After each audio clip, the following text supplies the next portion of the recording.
Hello everyone, एक बार फिर से आप सबका जीईसी जयपुर के यूट्यूब चैनल पे आप सबका स्वागत है। तो जो भी स्टूडेंट जिन्होंने एग्ज़ाम दिया और आपने अपना सबने आंसर की से अपना स्कोर चेक कर लिया है, तो जिन भी बच्चों के कम स्कोर रह रहे हैं या जिनका फिजिकल केमिस्ट्री जो है, स्पेशली इस सेशन में मैं फिजिकल केमिस्ट्री पे फोकस करने वाला हूँ। तो जिन भी स्टूडेंट का फिजिकल केमिस्ट्री में स्कोर कम रहा है, तो फाइनली अब आपके पास टाइम है कि आपको तीनों फिजिकल, इनऑर्गेनिक और ऑर्गेनिक तीनों चीज़ों पे आपको फोकस करना जरूरी है। सही है। और इस वीडियो में हम देखेंगे यार कितने क्वेश्चंस थे फिजिकल केमिस्ट्री का। हम कह रहे थे कि जो लेवल है वो आपका एज कंपेयर टू ऑर्गेनिक और इनऑर्गेनिक आपका कम रहा है, मतलब लेवल जो है ऑर्गेनिक और इनऑर्गेनिक में थोड़ा आपका हाई है। बाकी ये पहला वीडियो है इस पेपर के एनालिसिस से रिलेटेड। सही है। चलिएगा, बाकी मेमोरी बेस्ड सॉल्यूशन हमने कर लिया था। फटाफट क्वेश्चन देखिएगा। देखो बच्चों, पहला जो क्वेश्चन था ये बड़ा ही आसान था और मैं आपको बताऊंगा भी हमने कहाँ कहाँ पढ़ा हुआ है ऐप पे। जिन भी बच्चों ने सब्सक्रिप्शन ले रखा था तो वो ऑलरेडी इस क्वेश्चन को आराम से आप कवर कर सकते थे। सही है। यस, इस क्वेश्चन का जो आपका आंसर दिया गया था वो आपका फोर्थ दिया गया था। तो सबसे पहली बात तो सिंपल सा कॉन्सेप्ट था, जो हमें फास्ट स्टेप दिए हुए हैं बच्चों। और फास्ट स्टेप आपको दो दिए हुए हैं, तो फास्ट को आप ऐसे भी लिख सकते हो भाई। यहाँ पे आप मान लो K1 है, यहाँ पे K2 मान लो, और जो आपके पास आई है वो आपका किस में गया है, प्रोडक्ट में गया है, इसको आप K3 मान लो। पहला क्वेश्चन बड़ा सिंपल था। जो स्लो होता है बच्चों उसके ऊपर आपका रेट डिपेंड करता है, और रेट आपका किस पे डिपेंड करेगा, K3 × I। और यहाँ पे आपको फास्ट इक्विलिब्रियम की आप कंडीशन लगा सकते थे, और फास्ट इक्विलिब्रियम की कंडीशन आप लगाते हो तो हमारे पास क्या बन जाएगा, सर ये हमारे पास K1/K2 की जो वैल्यू है ये हमारे पास आ जाएगी I/A।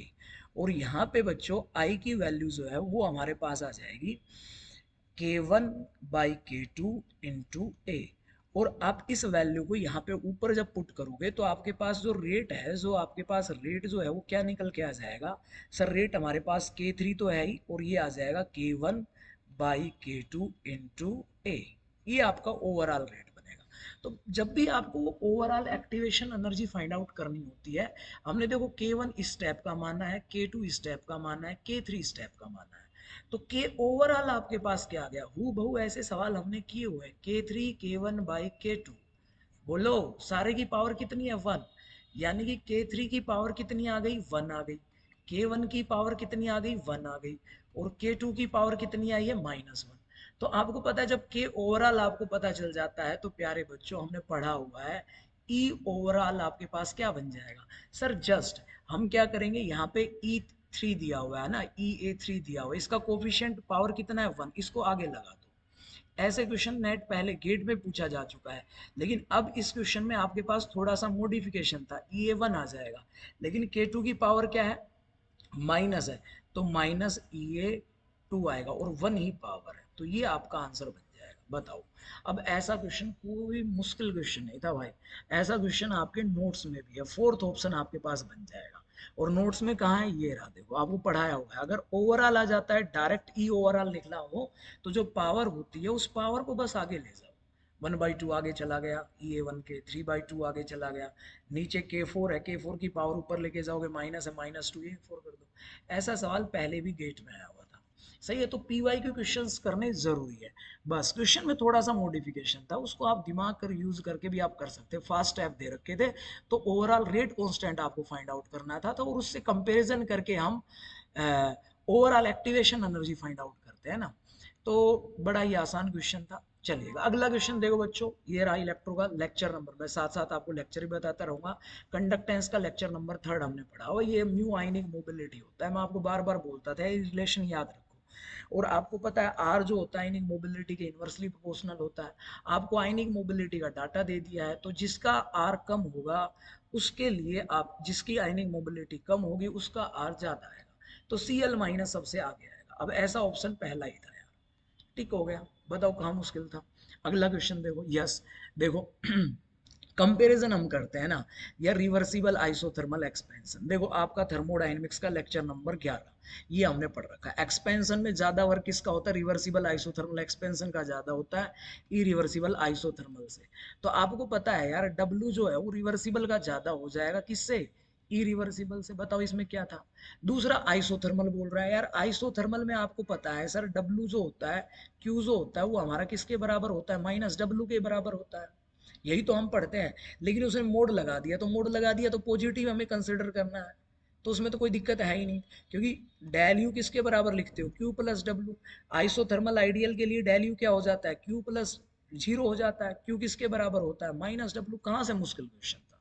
तो मैग्नीट्यूड में जब आप मोड लगाओगे तो रिवर्सिबल की वैल्यू किससे ज्यादा आएगी, इरिवर्सिबल से। यही आपका ऑप्शन दिया था, सेकंड ऑप्शन। देखते जाओ आप, पहला दूसरा तीसरा, ऐसा कोई क्वेश्चन नहीं था फिजिकल में। दो टोटल आपके 33 सवाल आए हैं फिजिकल के ना। 3 क्वेश्चन थोड़े नए पूछे गए थे, बाकी सब आपको पढ़ाया हुआ था। यस, हाँ, इस क्वेश्चन में थोड़ा सा उसने स्टेटमेंट वाइज फंसाने की कोशिश की है, लेकिन बच्चों देखो, मैं आपको बता देता हूँ, पहला तो आप सबने पढ़ा हुआ है, इसलिए फोर्थ ऑप्शन तो होता ही नहीं। ये दो देखो, सॉलिड स्टेट के लेक्चर में दोनों स्ट्रक्चर, ओल्ड और न्यू, दोनों कॉन्सेप्ट, हेक्सागोनल वाला पढ़ा रखा था और क्यूबिक वाला पढ़ा रखा था।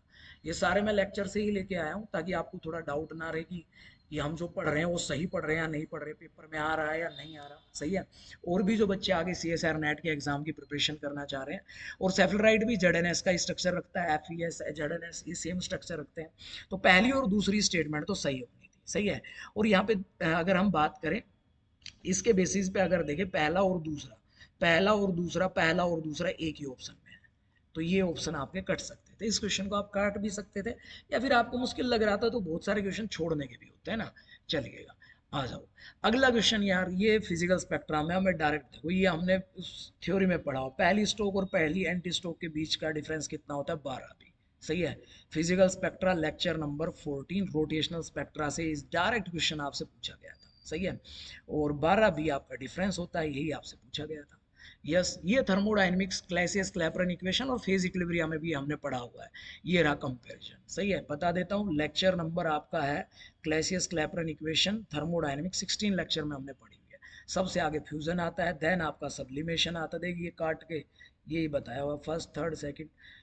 सही है। तो मोर जनरल आप वाटर के लिए पढ़ते हैं, तो उसी के अकॉर्डिंग आपको ऑप्शन चूज करना था, पहला ऑप्शन। अगला क्वेश्चन देखो। Yes, the first reflection powder X-ray diffraction pattern of a cubic crystal system arises from one one plane.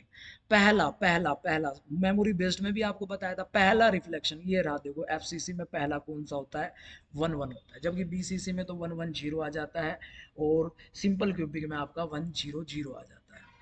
तो ये भी सब आपने पढ़ा हुआ था। देखते जाओ आपने कहाँ गलती की है, वो देखो आप। सही है। यस, ये आपका क्वेश्चन DLVO थ्योरी से पूछा गया था, और ऐसा क्वेश्चन हमने क्या बोलते हैं, ये आपका महाराष्ट्र सेट या ऐसे एग्जाम में भी एक बार क्वेश्चन आया था। और जो आपका RPSC असिस्टेंट प्रोफेसर की टेस्ट सीरीज में भी ये क्वेश्चन हमने डाला था। दोनों ऑप्शन होंगे, इलेक्ट्रिकल डबल लेयर भी और वंडरवाल भी। सही है। ये रहा, दोनों होते हैं DLVO थ्योरी में ना। तो ये आपका उस टेस्ट का से ये क्वेश्चन आपका बन गया था। यस, ये एटॉमिक स्पेक्ट्रम मैं आपको बता देता हूँ, क्वांटम की जो यूनिट नंबर आपकी थर्ड है, वो टर्म सिंबल है, और आपकी एटॉमिक स्पेक्ट्रा है। सही है। ज्यादातर एटॉमिक स्पेक्ट्रा से क्वेश्चन कम पूछता है। सही है। लेकिन सोडियम की D लाइन से पूछा था, आपको पता है सोडियम में इलेक्ट्रॉनिक कॉन्फ़िगरेशन लिखते हैं, वैलेंस 3s1 होता है, ये इलेक्ट्रॉन अगर P में चला जाए तो 3p1 बन जाएगा। टर्म सिंबल भी आप निकालोगे, S1 में रहेगा तो S का मान तो 1/2 ही रहेगा, L का मान 0 रहेगा। यहाँ की जो टर्म आपके पास बनती है, ये टर्म आपकी बन जाती है S, और मल्टीप्लिसिटी आप निकालोगे तो 2 बन जाएगा। L 0 है तो J इसके बराबर आ जाता है। जब P में जाते हैं तो वहाँ पे 2 स्टेट बन जाती है। कैसे, क्योंकि P में आपके पास बच्चों S का मान कितना हो जाएगा, S का मान 1 पेड इलेक्ट्रॉन तो 1 ही है, 1/2 होगा। L का मान क्या हो जाएगा, 1। यहाँ से J की वैल्यू आपकी 2 आ जाएगी, 1 + हाफ 1 - हाफ, और L 1 है तो P स्टेट आ जाएगी, 2p 1/2 और 2p 3/2। सही है। मेमोरी बेस्ड, मेमोरी कह रहा हूँ, उसमें क्या बोलते हैं हम, रेफरेंस बुक क्वेश्चन में मैंने एटॉमिक स्पेक्ट्रा पे कई बार सिलेक्शन रूल भी आपको बताया था, डेल एन कुछ भी हो सकता है, डेल एल आपका +-1 होता है, और डेल एस आपका 0 होना चाहिए। तो यही आपको यहाँ पे करना था, इसी से आपका स्पेक्ट्रा ऑब्जर्व होता है, जो D लाइन आती है, पहला ऑप्शन। ये आपका MSc जो बच्चे पढ़ रहे हैं, MSc प्रीवियस ईयर के में, वहाँ भी हमने पढ़ा हुआ था। सही है। बाकी ये क्वेश्चन ये तो हमने डिस्कस ही कर लिया था, क्वांटम का बड़ा सिंपल सा क्वेश्चन था, मेमोरी बेस में भी हमने डिस्कस किया, और क्लास में भी ऐसे क्वेश्चन हम डिस्कस करते हैं। यस, आ जाओ देखो अब ये मत कहना कि सर आपने पढ़ाया नहीं था। Yes, the symmetry number of BCl3 आपसे पूछ रहा है, बोलो सिमेट्री नंबर। आ जाओ, ये रहा ये रहा ये रहा ये रहा, ये सब लिखा हुआ है। कौन से लेक्चर में बता देता हूँ, स्टैटिस्टिकल रोटेशनल पार्टीशन फंक्शन पढ़ते हैं, लेक्चर नंबर आपका 4 है। जाके देख ली, ये रहा BF3 ऑर्डर का आधा कर दो, 12 का आधा 6 होगा। पेपर में क्या आ गया, BCl3 आ गया। देखते जाओ आप, सारे क्वेश्चन आपके ऐप में थे। Yes, the correct statement about pre exponential factor in Arrhenius equation. ये रहा kinetics lecture number 6 Arrhenius theory में। ये रहा ए की यूनिट अगर पूछ ले क्या होती है, सेकंड इनवर्स होती है। फर्स्ट ऑर्डर काइनेटिक्स के अकॉर्डिंग हमें जवाब देना होता है। It is necessary in its dimension regardless of the order of the reaction। Second, क्योंकि ये आपका फर्स्ट ऑर्डर मान के हम इसको सोल्व करते हैं ना। जैसे आप फर्स्ट ऑर्डर में आप लिखते हो ए बराबर आपका होता है ए नोट इंटू ई की पावर माइनस के टी, यही लिखते हो। ऐसे आप अरेनियस इक्वेशन में लिखते हो ए नोट ई की power minus E A by R T. The mean, हाँ ये डाटा एनालिसिस से नया क्वेश्चन था भाई। ये एक क्वेश्चन आपका 2 नंबर का, 3 क्वेश्चन आपके नए थे। पोजिशन पहले, अब देखो उसने इससे पहले कौन सा डिस्ट्रीब्यूशन पूछा हुआ है नेट ने गासियन गासियन डिस्ट्रीब्यूशन आपका पूछा हुआ है, जो नॉर्मल डिस्ट्रीब्यूशन होता है। ये डाटा एनालिसिस का क्वेश्चन था ना। यस, तो the position distribution is discrete distribution that model the number of event occurring in a fixed interval and it is unique property that mean and variance. ये आपका पूछा गया था भाई ना। बाकी ये नया क्वेश्चन था। हाँ, ये वाला सवाल देखो, ये सवाल देखो यार, सिंपल सा था, ये कॉन्सेप्चुअल क्वेश्चन था। आपसे क्या कह रहा है भाई, ए से बी बना, ए से क्या बना, बी, और साफ साफ कह रहा है इक्विलिब्रियम कांस्टेंट की वैल्यू ग्रेटर देन 1 है। भाई इक्विलिब्रियम कांस्टेंट की अगर वैल्यू ग्रेटर देन 1 है तो नॉर्मल सी बात है, आपको पता है जो रिएक्शन है वो आपकी फॉरवर्ड डायरेक्शन में जाएगी। और रिएक्शन अगर फॉरवर्ड डायरेक्शन में जा रही है तो नॉर्मल अगर देखते हैं सर, ये हमारा इसकी जो एनर्जी होगी रिएक्टेंट की वो ज़्यादा होगी, और जो प्रोडक्ट है उसकी एनर्जी क्या होगी, कम होगी। उसकी एनर्जी क्या होगी, कम। हाँ, इस क्वेश्चन में मे भी आप थोड़े कंफ्यूज हो सकते थे। तो आपको इन चारों ऑप्शन में ऐसा ऑप्शन देखना था जिसमें आपके पास एनर्जी ए की ज़्यादा हो और बी की कम हो। और यहाँ पे आपको बच्चों एनर्जी लेवल दे रखे हैं, तो साफ साफ पहले ऑप्शन में देखो बी के लेवल की एनर्जी जो है वो आपके पास पास पास बना रखे हैं, यानी कि energy of E A is greater than E B. यहाँ पे दोनों की एनर्जी क्या है, बराबर है। यहाँ पे भी दोनों की एनर्जी बराबर है। यहाँ पे एनर्जी बी की ज़्यादा दे दी। तो ये तो कॉमन सेंस का क्वेश्चन उसने पूछ लिया, पहला ऑप्शन आपका बन जाएगा। यस, अगला क्वेश्चन देखो, ये हम कर चुके हैं भाई साहब। किसका था, पर्टर्बेशन। मेमोरी बेस में भी हमने सेम आंसर निकाला था आपके पास, सॉरी -17 आंसर निकाला था, और रिपीट क्वेश्चन था नेट का। ऐसा क्वेश्चन पहले भी आपके पास पेपर में पूछा जा चुका है। H12 माइनस, सॉरी वेरिएशन लगा दिया आपके पास। सेकंड ऑर्डर पर्टर्बेशन का ही क्वेश्चन था ना, second order correction in energy जो आप कैलकुलेट करते हैं। साई एम, बीच में पटर्ड पार्ट साई एन, और इसका स्क्वायर, और नीचे आपके पास आता है E N minus E M. ये आपके पास था। तो ये क्वेश्चन ज़्यादा मुश्किल नहीं था, हमने मेमोरी बेस में सोल्व किया। रिपीट क्वेश्चन था ये तो नेट का। हाँ, ये वाले क्वेश्चन जो है इसमें बहुत सारे बच्चे कह रहे थे, बहुत सारे बच्चों ने कहा भी सर इसका आंसर आपके पास फोर्थ होना चाहिए, लेकिन फोर्थ आंसर नहीं होगा, पहला ही आंसर सही होगा। सही, आप जो फोर्थ किस तरीके से निकाल के लेके आए हैं, देखो अगर आपने ध्यान से लेक्चर देखे हो, लास्ट के रिवीजन सेशन भी देखे हो, स्टैटिस्टिकल का पीवाईक्यू सेशन भी देखा हो, तो भी इस क्वेश्चन को आप कर सकते थे। और मैंने आपको बताया हुआ है, जब आपके पास टर्म दे देता है तो आपके पास जो डीजनरेसी होती है वो हम कैसे निकालते हैं, 2j+1 से। नंबर ऑफ अरेंजमेंट 2j+1 से निकालते हैं। अब यहाँ पे आप देखो आपके पास क्या दिया हुआ है, सही है। अब जो बच्चे इसको गलत करके आए, जो कह रहे हैं डी होगा, डी इसलिए वो कह रहे हैं, देखो ध्यान से सुनो, उनके अकॉर्डिंग मैं बता देता हूँ। आपने क्या माना भाई, ये ग्राउंड स्टेट है, इसकी एनर्जी 0 केवीटी दे रखी है। ऊपर 2 स्टेट है, उन दोनों की एनर्जी, ये वाली स्टेट क्या है, 2s1/2 है, और सर इनकी एनर्जी बराबर दे रखी है 0.5 केवीटी। नेट फंसाता है, सही है।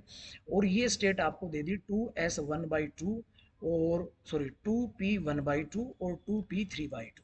अब उन्होंने क्या किया, अगर हम किसी भी स्टेट की प्रोबेबिलिटी अगर फाइंड आउट करते हैं, हमसे पी स्टेट की प्रोबेबिलिटी पूछ रहा है ना, probability of fraction of P state आपसे पूछ रहा है, तो आप क्या करोगे, पी स्टेट में आप जाओगे। तो पी स्टेट में आपने देखा, अच्छा 2 स्टेट लाई कर रही है, इसकी डीजनरेसी 1 मान लेते हैं, इसकी डीजनरेसी 2 मान लेते हैं। इस तरीके से अगर आप इस सवाल को करके आए हो तो आपका डी ऑप्शन आएगा, वो आपका गलत हो जाएगा, सही है। तो देखो आप जब आप इसको कैलकुलेट करोगे तो पी स्टेट में आपके पास ये दोनों आई हुई हैं, तो आपने क्या किया, ऊपर वाली स्टेट की डीजनरेसी, क्योंकि आप जो आपके पास पी स्टेट है, पी आई पी, जो ऊपर वाली पी स्टेट है और नीचे आपके पास क्या आ जाएगा पी प्लस एस, इस तरीके से आप निकालोगे ना।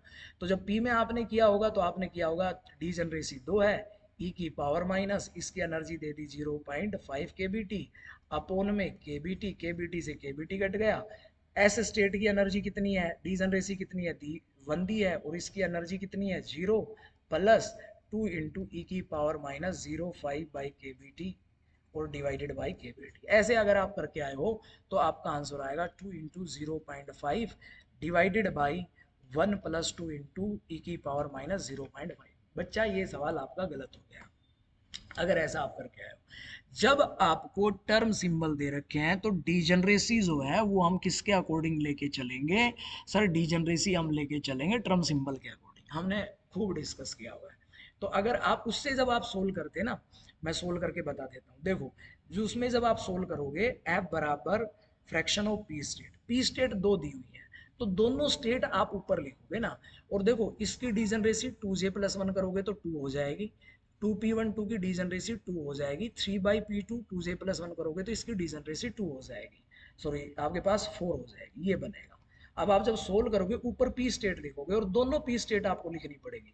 एक पी स्टेट की डीजनरेसी 2 है सर, और उसकी एनर्जी हमारे पास है 0.5 के बी टी और डिवाइडेड बाई के बी टी, प्लस दूसरी स्टेट की जब आप लिखोगे तो सर उसकी डीजनरेसी है 4, और ये हमारे पास बन जाएगा ई की पावर 0.5 के बी टी और डिवाइडेड बाई 0.5 के बी टी।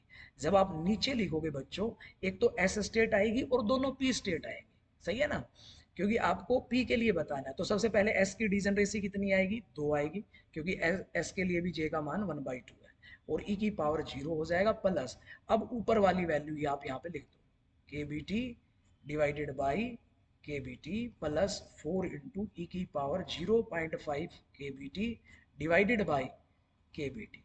तो आपके पास कॉन्सेप्ट यही था, आपको 2j+1 के अकॉर्डिंग डीजनरेसी आपको लेके चलनी थी। तो पी स्टेट की जो आपके पास प्रोबेबिलिटी आएगी या फ्रैक्शन ऑफ पार्टिकल आएंगे, ऊपर आ जाएगा, एक तो 2 आ गया है और दूसरा आपके पास 4 आ गया है, सही है।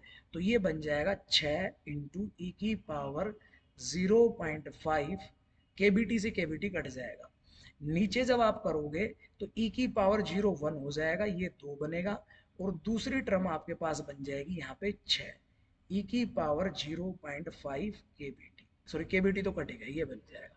यहाँ से आप 2 कॉमन ले लो, 2 कॉमन लोगे ऊपर से, नीचे से 2 कॉमन लोगे तो ऊपर 6 ई की पावर 0.5, और नीचे जब आप कॉमन लोगे 2 तो 1 प्लस 3 इंटू ई की पावर माइनस 0.5, 2 आपने कॉमन ले लिया, 2 से 3 काट दो, तो ऐसे आपका ऑप्शन बनेगा, सही है ना। और देखो स्टैटिस्टिकल के सेशन है, आप क्वेश्चन सेशन है, टेस्ट पेपर है, आप जाके देखो, वहां मैंने कई बार बोला हुआ है, आपको टर्म सिंबल आ जाए तो फिर हमें डीजनरेसी जे के अकॉर्डिंग लेके चलनी पड़ेगी, इसलिए पहला ऑप्शन ही राइट है। तो ये क्वेश्चन जो बच्चे पूछ रहे थे इस पे आप बिल्कुल चैलेंज मत करना। आ जाओ, इस क्वेश्चन का क्या फोर्थ आंसर होगा भाई, ये हमने क्लास में डिस्कस किया हुआ है। बता देता हूँ, ये रहा कोलिजन थ्योरी में हमने रिजल्ट भी फाइंड आउट किया था। कोलिजन थ्योरी केमिकल काइनेटिक्स से सारे क्वेश्चन लगातार आपके, देखो कोलिजन थ्योरी से आया, अरेनियस से आया, और आपका क्या बोलते हैं लिंडेमान थ्योरी से आया, सब सीधा आया है भाई, ऐसा कुछ भी नहीं पूछा आपसे, ऐसा कुछ भी नहीं पूछा, यही आपसे पूछा गया। अगला क्वेश्चन देखो, ये हक्कल थ्योरी का सबने कर लिया होगा, पहला ऑप्शन था, ये सब आपने पढ़ा होगा, अभी हक्कल सबने पढ़ा होगा, ये सब बच्चे सही करके आए होंगे। यस, ये वाला separation between two reflection plane आपको दिया हुआ था, दो प्लेन के बीच का डिस्टेंस आपको पूछा हुआ है, two reflection plane of face centred cubic crystal, separation between first two, आ जाओ भाई साहब, पहले दो कौन कौन से होंगे, 1 1 0, दूसरा आपके पास क्या होगा 2 0, क्योंकि एफसीसी में क्या होता है ऑल इवन ऑल ओड, ये आपने पढ़े हुए थे, दोनों के बीच का डिफरेंस निकाल देते यार। करना क्या था, देखो आप D11 D200, दोनों के बीच का आप डिफरेंस निकाल लेते, ये कोई ज्यादा मुश्किल क्वेश्चन नहीं था, सही है। चाहे आप कैसे भी कर लेते, नेगेटिव तो ऑप्शन है ही नहीं, ऐसे कर लो। फॉर्मूला डी का आपको पता ही है क्या होता है sir, A/√h² plus k² plus l², कोई मुश्किल सवाल नहीं था, पहला ऑप्शन आएगा, सही है। ऐसे क्वेश्चन तो नीट जेई में भी कक्षा 12वीं में पूछता है, ये रहा पूरा सॉल्यूशन, देख लो आप, ये आंसर बन जाएगा। ये आपका फॉर्मूला लगाओगे, 2 प्लेन आपके पास एफसीसी में अलाउड होते हैं। चलेगा। यस, ये वाला क्वेश्चन देखो, ये थोड़ा सा आप सोच के कर सकते थे। क्वांटम को थोड़ा कैटबरा अलजेब्रा की टर्म में लिख के दे दिया आपको। देखो ये फंक्शन दिया, हैमिल्टोनियन ऑपरेटर लगाया इसने, ये एनर्जी आई। यहाँ पे कह रहे कंसिडर्ड ए अननॉर्मलाइज वेव फंक्शन बोल दिया, नॉर्मलाइज नहीं है। तो फिर ये जो फंक्शन जो आपका हुआ है ना, ध्यान से सुनना, ये आपका जस्ट लाइक कैसा सिस्टम हो गया सर, ये हमारे पास जो फंक्शन बना है ये हमारा बन गया क्या, अननॉर्मलाइज बोल रहा है। तो जैसे हम ट्रायल वेव फंक्शन चूज करते थे वैसे, तो इसके द्वारा जो एनर्जी आप कैलकुलेट करेंगे, जो एनर्जी आपके पास आएगी, वो एनर्जी जो होगी वो आपकी एग्जैक्ट से ज्यादा आएगी। एग्जैक्ट से कम तो हो नहीं सकती, कम तो हो नहीं सकती। सही है, तो दो ही ऑप्शन थे, यही ऑप्शन थे। अब इसमें भी नीचे आपके पास जैसे वहां कैलकुलेट करते हो स्क्वायर बनता है। सही है, ये क्वेश्चन थोड़ा नया पूछा था, मॉडिफिकेशन से करके पूछा था। सही है, तो ऐसे हमें कैडबरा अलजेब्रा को और भी ज़्यादा पढ़ने की ज़रूरत है। क्वांटम में उसने इस क्वेश्चन के लेवल में थोड़ा सा चेंज किया, तो हर बार पेपर में कोई ना कोई क्वेश्चन तो आपका वेरी करता ही है ना। ये इसका सॉल्यूशन भी है। तो ए एन स्क्वायर जरूर आएगा नीचे ना, वेट प्रोबेबिलिटी। चलिएगा, उसके अलावा ये आपका थर्मोडाइनमिक्स का क्वेश्चन था। सही है ना, आपसे सिंपली यहाँ पे आपके पास डेल जी आपके पास दे दिया है। डेल जी आपको कितना दिया हुआ है, रिएक्शन का 6 किलो जूल पर मोल आपको दिया हुआ था। और यहाँ पे हीट एब्जॉर्ब है, इसी को आप डेल एच की फॉर्म में लेके चलोगे, 9 किलो जूल पर मोल। और आपसे कह रहा है टेम्परेचर कैलकुलेट करके बताओ। तो देखो सिंपल, आपके पता है डेल जी जो होता है वो हमारा होता है del H minus T del S. यहाँ से जब आप टी आप फाइंड आउट करोगे, टी अगर आप फाइंड आउट करोगे, टी डेल एस को आप इधर ले जाओ, और सर ये हमारे पास बन जाएगा डेल एच माइनस डेल जी। और यहाँ से हमारे पास जो टी आएगा, वो टी हमारे पास आ जाएगा sir del H minus del G divided by del S, ये हमारे पास बन जाएगा। सही है, और आप सबको पता है मेल्टिंग की बात कर दी, तो मेल्टिंग में क्या होगा, आप लिखते हो, क्या लिखते हो सर, डेल एस बराबर होता है D Q by T. Melting करते हैं तो कांस्टेंट प्रेशर फिक्स हो जाता है, तो ये हमारा बन जाता है डेल एच बाई टी। जैसे रिवर्सिबल फेज ट्रांजिशन की बात करते हैं, तो यहाँ पे आप एक चीज और भी यूज कर सकते थे इस फॉर्मूले से। यहाँ पे आप क्या यूज कर सकते हो, डेल एस को हम लिख सकते हैं डेल एच बाई टी की टर्म में। तो यहाँ पे ये वैल्यू आप यहाँ पुट कर देते, यहाँ से टी सोल्व कर लेते, आप लगभग 900 के आसपास आपका आ जाएगा। सही है, सॉल्यूशन भी दिया हुआ है, ऐसे भी आप कर सकते थे। अब देखो ये वाला क्वेश्चन हो, देखो ये बड़ा बड़ा ही सिंपल क्वेश्चन है। आपको करना क्या था यार, आपको सारी चीजें वैल्यू दी हुई है, 4 स्टेट आपको बनाई हुई, आपसे कह रहा है बताओ लोएस्ट हेल्महोल्ट्ज फ्री एनर्जी किसके लिए आएगा। तो बच्चों सबको पता है हेल्महोल्ट्ज जो है वो आपका फंक्शन होता है minus K B L N Q, K B T L N Q, यही होता है, ये आपने पढ़ा हुआ अभी, यही रहा N K B T L N Q. तो यहाँ से आप देखो जो आपके पास ए है, ये lecture number statistical lecture number 3, जहां हम पढ़ते thermodynamic parameter in term of partition function. ए जो है वो आपका किस पे डिपेंड कर रहा है, एल एन क्यू पे। पार्टीशन जिसका पार्टीशन फंक्शन ज्यादा होगा उसका ए कम आएगा। आपको जस्ट इस फोटो को देख के केवल पार्टीशन फंक्शन फाइंड आउट करना था। और यहाँ जीरो एनर्जी दे रखी, इसकी ई वैल्यू दे रखी, ई की वैल्यू दे रखी है। सही है, तो नॉर्मली आप देखो यार, जब आप पार्टीशन फंक्शन निकालोगे ना, मैं सीधा सॉल्यूशन ही बता देता हूँ। देखो पार्टीशन फंक्शन क्या होता है, जी आई ई की power minus E I by के बी टी। स्टैटिस्टिकल का ये क्वेश्चन आसान ही था, मुश्किल नहीं था। पिछले वाला क्वेश्चन भी आसान ही था, 2 क्वेश्चन आ गए आपके 4 4 नंबर में। इसकी एनर्जी जीरो है, डीजन रेसी कितनी है 2, इसकी भी डीजन रेसी कितनी है 2। आपको पता है 2 इंटू ग्राउंड स्टेट की एनर्जी कितनी है 0, प्लस दूसरी स्टेट की डीजन रेसी कितनी है 2, 2 इंटू ई की पावर माइनस एनर्जी कितनी है ई, ई डिवाइडेड बाई के बी टी। यहाँ पे साफ साफ बोल रहा है जो टी है वो हमारा है ई बाई के बी टी। तो टी की जगह आप क्या पुट कर दोगे यहाँ पे, ई बाई के बी टी। के बी आपका ऊपर चला जाएगा, के बी से के बी कट जाएगा, टी से टी, तो ये तो बन गया 2। और ये बन जाएगा 2 इंटू ई की पावर माइनस 1 बन जाएगा, क्योंकि टी की वैल्यू आप यहाँ पुट कर दोगे ई बाई के बी। सही है, और ई की पावर माइनस 1 क्या हो जाएगा, पेपर में दे ही रखा है, ई की पावर माइनस 1, ये रहा ई की पावर माइनस 1 है, इसकी वैल्यू कितनी है 0.37। यहाँ पे ये वैल्यू आ गई क्योंकि, बोलो। अब देखो आप नॉर्मल है, यहाँ पे आपके पास डीजन रेसी कितनी आएगी, अब सीधा ही निकाल लो, इसका कितना बन जाएगा सर, इसका बन जाएगा नीचे तो 2 आएगा, प्लस ऊपर की बात करेंगे डीजन रेसी 1 दी है, 1 इंटू 0.37 आएगा।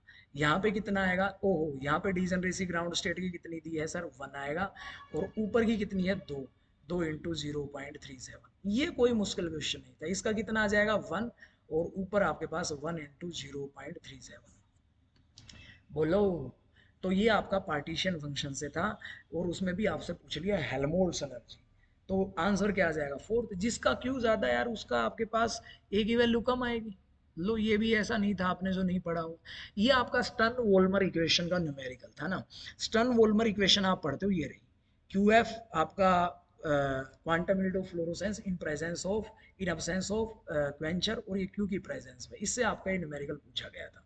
बाकी गिवन आपके पास सारा डाटा इसमें दिया था, सही है, ये आपकी स्टर्न वोल्मर इक्वेशन हो गई। एफ बाई एफ नोट आपको दिया था, 10% क्वेंचिंग है, तो एफ नोट बाई एफ आपके पास 1/0.9 कर दोगे 10% क्वेंचिंग में। टाइम भी आपको दे दिया था, बी की वैल्यू, क्वेंचर की कंसंट्रेशन भी आपको दे दी थी। केवल आपसे क्या पूछा गया था, आपसे इसमें ये पूछा गया था the fluorescence A is quench 10% in the presence of, इस क्वेंचर की कंडीशन कंसंट्रेशन में, if the fluorescence life time A in absence of B is 5 nanosecond. आपसे केवल और केवल रेट कांस्टेंट आपसे पूछा गया था, केवल और केवल रेट कांस्टेंट, 2.2 इंटू 10⁻⁹ आपका आंसर आ जाता।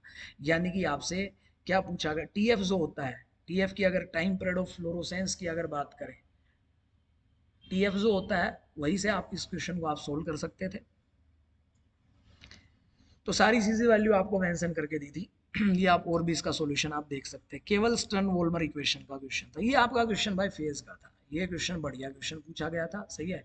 इसका आंसर आपका 0.56 दिया हुआ है, सही है, यस।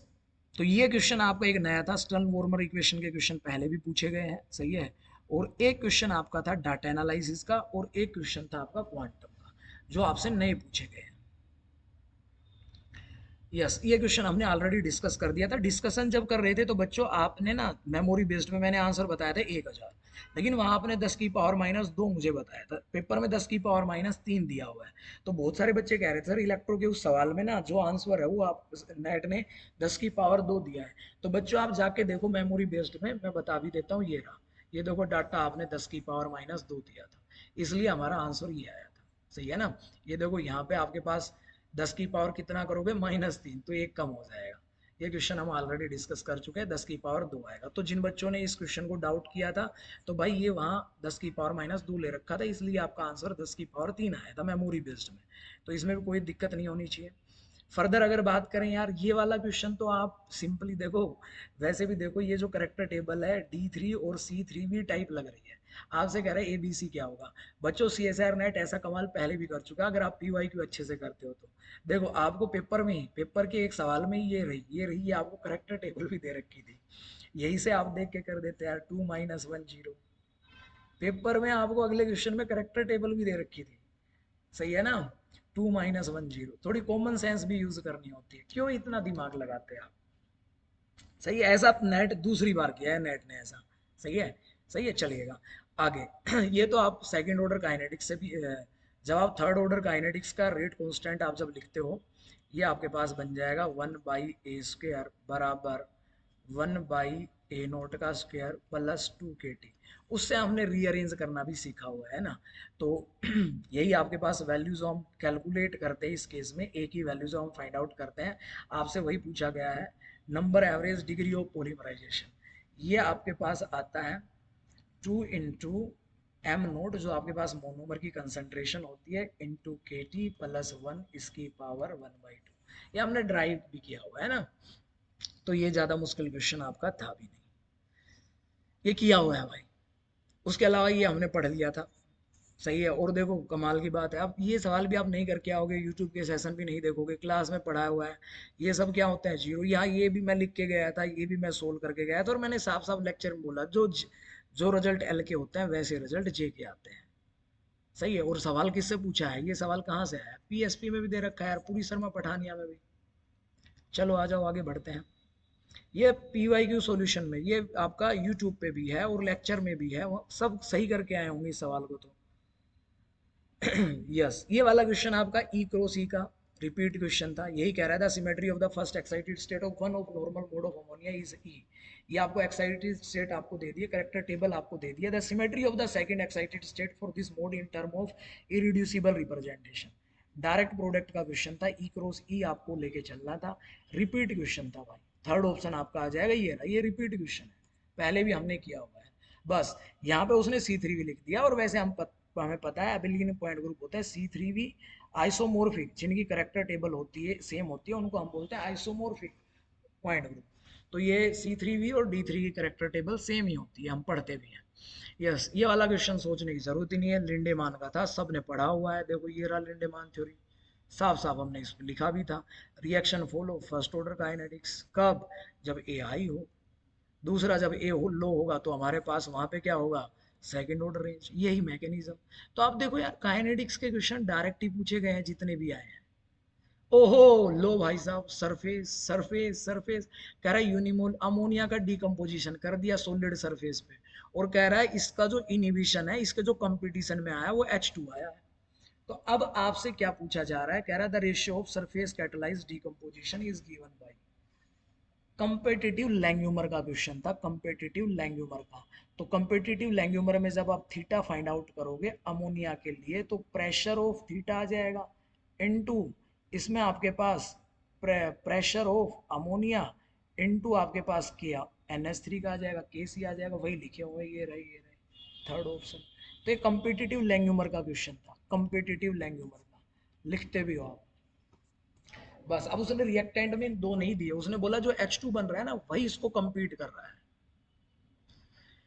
ये आपका मूल कॉन्सेप्ट का था भाई, ये आपका मूल कॉन्सेप्ट का था। कैल्शियम फोस्फेट आपको दिया हुआ था, सही है, कैल्शियम फोस्फेट लिखते हो आप, CaPO4 का ट्वाइस और इसका थ्राइस, सही है।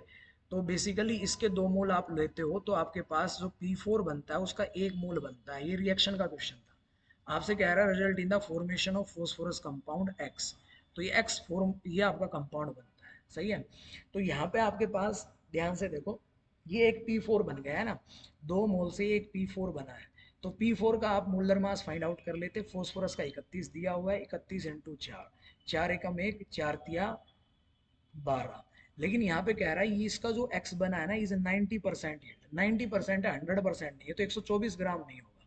तो 124 का आप 90% ले लेते हैं,